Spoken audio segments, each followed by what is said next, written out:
Hello and welcome to another Bearded Geek toy review. In today's episode, we're going back in time to 1989 and reviewing this DC Multiverse Michael Keaton Batman figure. Stay tuned.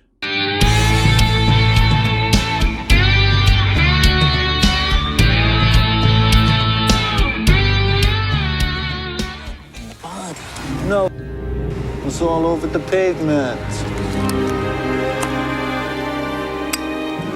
Get that to your hands. Hey, shut up, man. Welcome back to the channel, and in today's video we have a very special look at this DC Multiverse Batman figure from 1989's Tim Burton's Batman movie.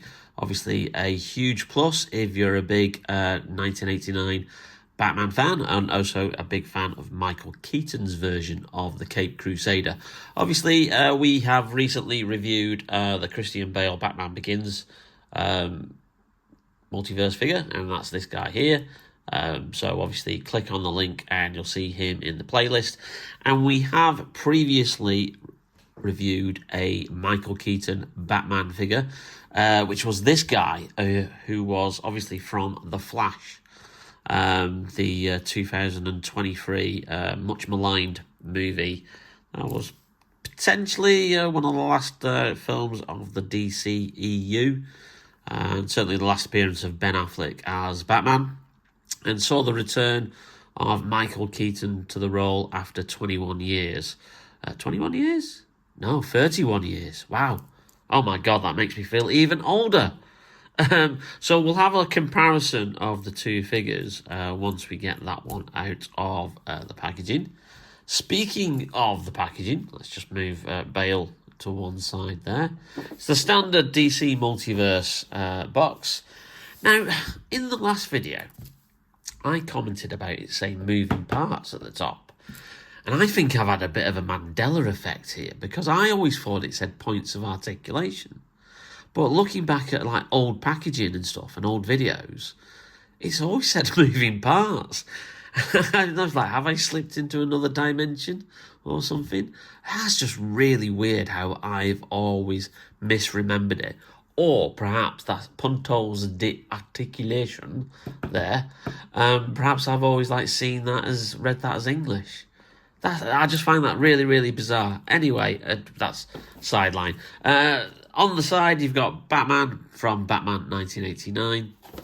On the side there, you have obviously the QR code that links you to DC Universe Infinite, where you have all access to virtually like loads of DC comics. And then on the back of the packaging, you have this very, very lovely, iconic, very noir image of Michael Keaton as Batman from the 1989 movie, and I think that looks really, really very cool in black and white.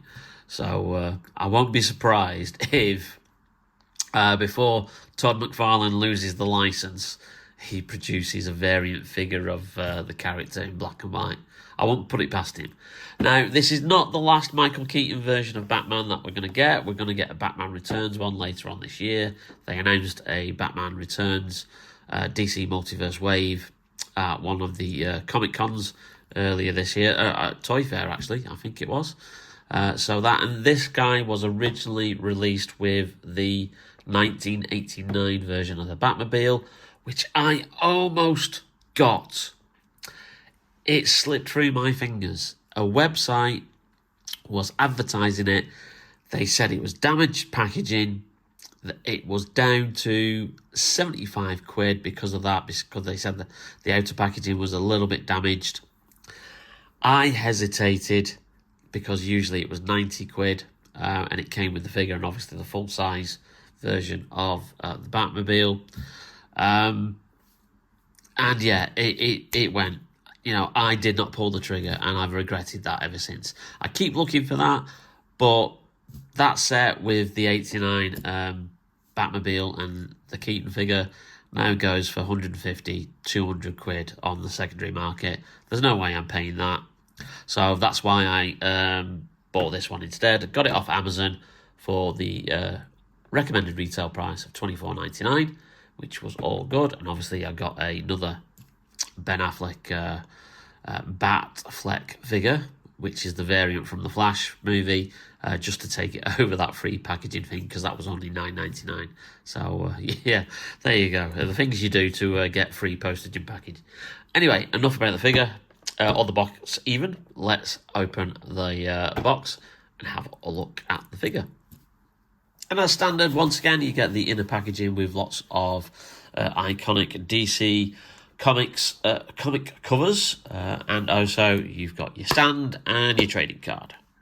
The stand is your typical DC Multiverse stand with the DC logo emblazoned on it, and also a closer look at the trading card. Again, that really cool image of Keaton as Batman in black and white, and then a nice little bio description of the plot of the 1989 Tim Burton Batman movie.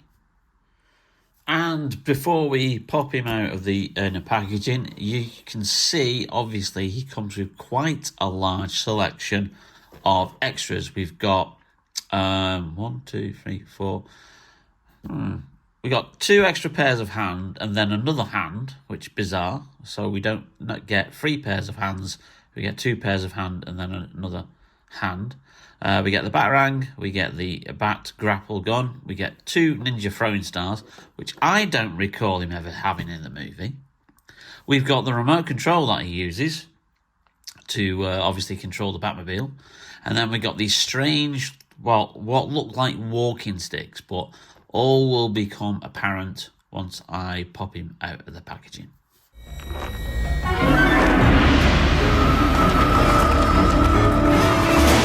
So before we get into the aforementioned figure, let's just have a look at some of these extras. Now, first of all, we've got some ninja throwing stars, which I don't even recall being used by the Joker's henchmen.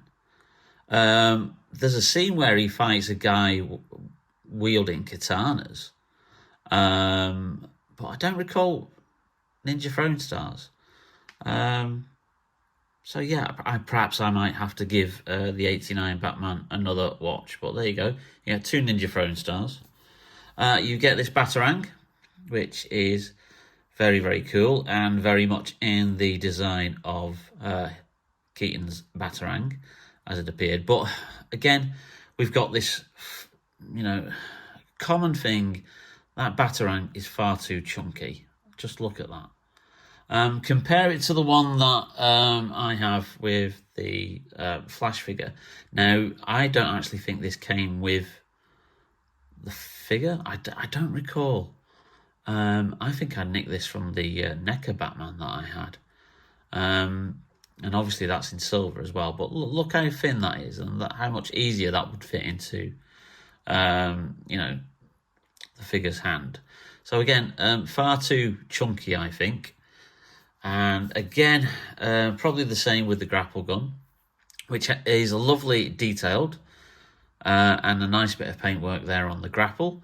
But again, that handle looks a little bit too chunky. And obviously we'll see what it looks like in the figure's hand. But there you go, you've got that, which is cool. You've got this little, like I said, remote control. And I love the little bit of the paintwork on there that shows the bat symbol underneath the microphone bit. And obviously that's what he pulls out of his utility belt and says, stop, to the Batmobile when it's obviously in remote control mode. So that's a nice little addition. We've got multiple hands. We've got 2 fists. Let's just have a look at these here. There you go. 2 fists there that you can have him with if you want him in the fighting pose. You've got, I think that's the one for the grapple gun, which again, just this obviously shows just how thick that holster is. And that's just, is that supposed to go in there? Because bloody hell, I don't think that is. That would be probably better for that to go in, the remote control. And even that's going to be a bit of a struggle. There you go. I think that hand is there to show him holding the remote control. So that actually fits very, very snugly and quite well. We've got here we go. Here's the grapple gun hand. Yeah, that fits okay, very snugly as well. But I do think perhaps it could have been that handle could have been just a little bit slimmer. But we'll see what he looks like with that on. And then we've got this gesture hand, which is very reminiscent of the bit where he obviously puts out his hand and then that extra appendage comes out and knocks the guy to the ground. And it's a shame that they haven't put that or sculpted that on there, because I think that's what obviously that is in relation to. And then we've got these two walking sticks. You know, obviously Keaton's getting on in age. You know, he needs a bit of help, assistance. I am joking, of course. These are to have him displayed in a certain way with the cloak. But we'll obviously show that in a little bit more detail in a moment.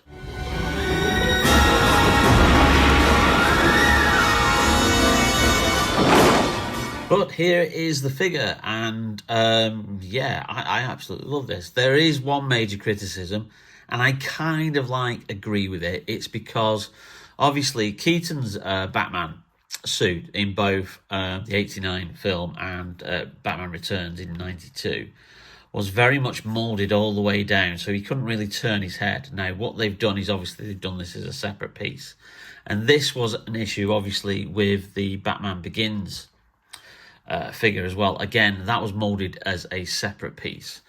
All one like cowl and the top of his shoulders were moulded together, which made it obviously very difficult for the actor to move their head around and obviously, you know, look round kind of like behind them.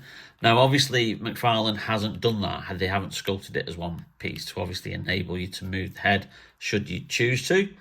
So obviously, it's a little bit inaccurate, but I'm okay with it. I'm gonna go with it, you know. So yeah, he would not be able to probably do that or movies like head around as much. He certainly wouldn't be able to do that in both movies, just because it was such a whole molded piece. Now, as for likeness, from an angle, it looks more like Keaton. You know, Michael Keaton's got those very, very distinctive kind of lips or mouth, and I'm not quite seeing it there. I think this version gets Keaton's likeness a lot better. And interestingly, obviously you've got the fact that, you know, he moves around a lot as well. I've just noticed he's got quite a bit of side eye going on there. So yeah, that's probably a better likeness.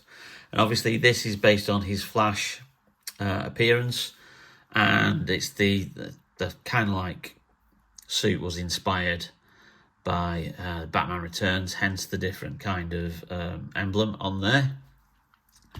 This is obviously as he appears in 89's Tim Burton's Batman. So obviously you've got that moulded piece there, which was the moulded kind of muscles on his chest. Everything is correct there. You've got the kind of the ribs on the gloves there. You've got obviously those there on the gauntlets. The colour of the belts a little bit inaccurate. It should be more yellow, but I can see where they're going for that. And obviously the boots are very, very distinctive. In fact, I think they may be... No, are they? No, they're completely different as well. So even the boots are different. I thought the boots would be very, very similar. They might have reused those pieces. So it's nice that obviously McFarlane have sculpted this guy up from scratch. Now, technically, as I said, this guy is a re-release. The original version was packaged with a full-size, or in scale to the 7-inch figures, 89 Batmobile. But there you go. And had a different cloth fabric to the cape. Now, this is very, very similar to the cloth cape on here. And yeah, as I said in the Batman Begins video, I don't know if I'm a fan of this. This satiny kind of polyester kind of like touch feel. I get what they're going for because it's very kind of like that colour, that shine in the movie. And again, was Keaton's like that in the movie? I'm not too sure. Again, I might have to give the film a bit of a rewatch. The most interesting thing is it is not wired. There is no wire in this cape. And I think that's because of a particular reason. Now, let's go for the walking sticks. Now, the reason why, obviously, they are there is because you can then do that kind of pose that you almost kind of like see him doing. It's a shame that image is not that way round in the trading card photo. So these are designed to be fitted in. Oh, that's going to be a bit of a challenge. Anyway, it's designed to hold it in there. You're supposed to then thread those through all the way into the end of the cape, and then the idea is you can have him like arms stretched out, holding the cape, doing that kind of pose as we kind of first see him when he comes across those two muggers in the opening moments of the film. So I'm going to try and get him to hold these. I think it's going to have to be off camera because these are, blimey, these might have to be softened up in a bit of hot water because you cannot move those hands at all. They are rigid. So I think let's dip these in hot water and see if we can then mimic that pose. So whilst those two hands are having a little bit of a soak in some hot water, let's just see what he looks like with some of these other alternate hands. Here he is obviously holding his remote control microphone and holding out his hand outstretched. That's not a bad look, actually. I quite like that. Yeah, okay. That's good. I like those two hand options. Here he is, ready to take on some of the Joker's goons with obviously clenched fists there, ready to get into one of the fights. And here he is about to shoot his grapple gun, and obviously just after asking Kim Basinger how much she weighs. You should never ask a lady how much she weighs. Batman really should know that. Not obviously seen him holding the Batarang, so let's just try and take this grapple gun out and then see how well that holds in. That doesn't hold in well at all. So I get the feeling that might hold better in those hands that we've currently got soaking in water. So let's just see how they are coming along.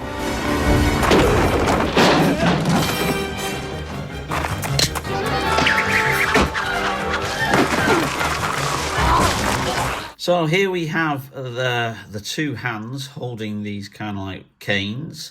And even then, after soaking them a bit in hot water, it was still a struggle to get them to hold, get them in. But I thought the best way to probably do this was to do it, obviously, rather than connect the hands back on and do it that way. Do it with the hands still detached and then put that in there. And then, hopefully, we can then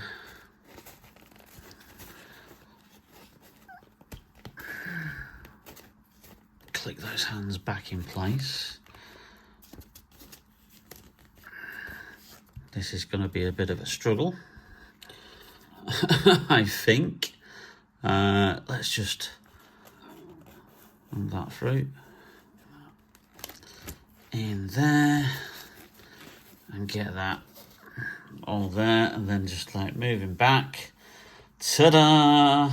Let's just move Keaton out of the way, the other Keaton, and Bale, just so we can get the full effect of him there as Batman. That looks a lot better than what I expected it to. I think what you probably need to do is just really raise those arms. obviously just tuck that under, otherwise you can see what he's kind of like doing there. Yeah, actually I'm really surprised how good that effect looks. Very iconic image, like I said, from those opening scenes of the movie when he first appears in front of the two muggers, and then obviously he then does the same thing when he comes down onto the balcony in Access Chemicals and confronts Jack Nicholson's Jack Napier just before he obviously has that fatal fall and then turns into the Joker. So yeah, I'm really surprised, obviously, just how good that image looks. God knows where you'd put it with the shelf space, because in that kind of like look, it's taking up so much space. That is absolutely unbelievable. It's a little bit a shame that that doesn't bend. Oh, well, okay. Let's just do that. Yeah, it does, yeah. Just so you've got the pointy bits on each side there. One thing I have noticed, and it's a little bit of a nitpick, but the Bat logo is slightly wrong. So the logo in the emblem is correct, as it should be. That's the very much how it appeared in the movie. But this like rim around the side has not been painted black. So I'm just wondering whether or not I could just colour that in with a little bit of a Sharpie. Now that will take quite a very steady hand. So I'm going to see if I can just do that off camera and see if it looks a little bit better. Don't kill me! Don't kill me, man! I'm not going to kill you. I want you to do me a favor. I want you to tell all your friends about me. What are you? I'm Batman. Okay, so I've just applied a little bit of Sharpie around that top ridge, that the circle that went round, and bingo. It looks exactly as it does in the movie now. So I don't know why McFarlane kind of like penny pinched there and didn't put that little bit of paint on, perhaps because it was quite a delicate piece to do. But hey, you know, a little bit of a use of like a permanent Sharpie pen with the fine point, obviously, and that just finishes off completely. So I am really pleased with this figure. Oh, yeah, obviously, yeah, I would have liked to have bought the version with the Batmobile. But even then, had I have got that version, it would have been a case of where on earth would I have put it? Space, display space is always comes at a premium. And obviously, the more things I collect, the more things I've got to then kind of like make decisions of where they go. What can I take off the shelf to then put something else on? So, but I am really chuffed with this. I'm a big fan of Michael Keaton's version of Batman. I remember the 89 Batmania, where Batman was virtually everywhere that summer. You couldn't move for Bat merchandise, and yeah, it was a huge blockbuster. And it's one of the few films, bar Star Wars, that I actually went to the cinema to see multiple times before, obviously, you know, the event of videos and DVDs and all the rest of it. But there you go. And that's Michael Keaton's Batman from the 1989 Tim Burton movie, Batman.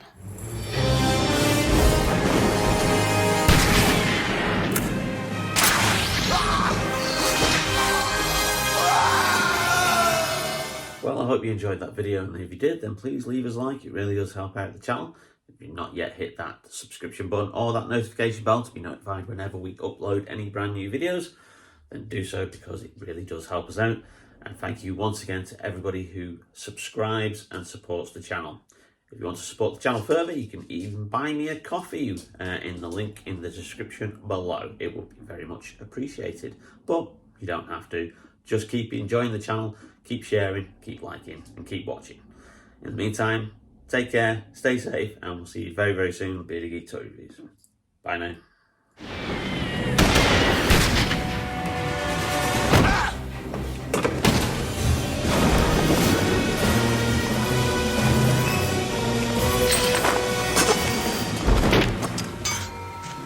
outfit.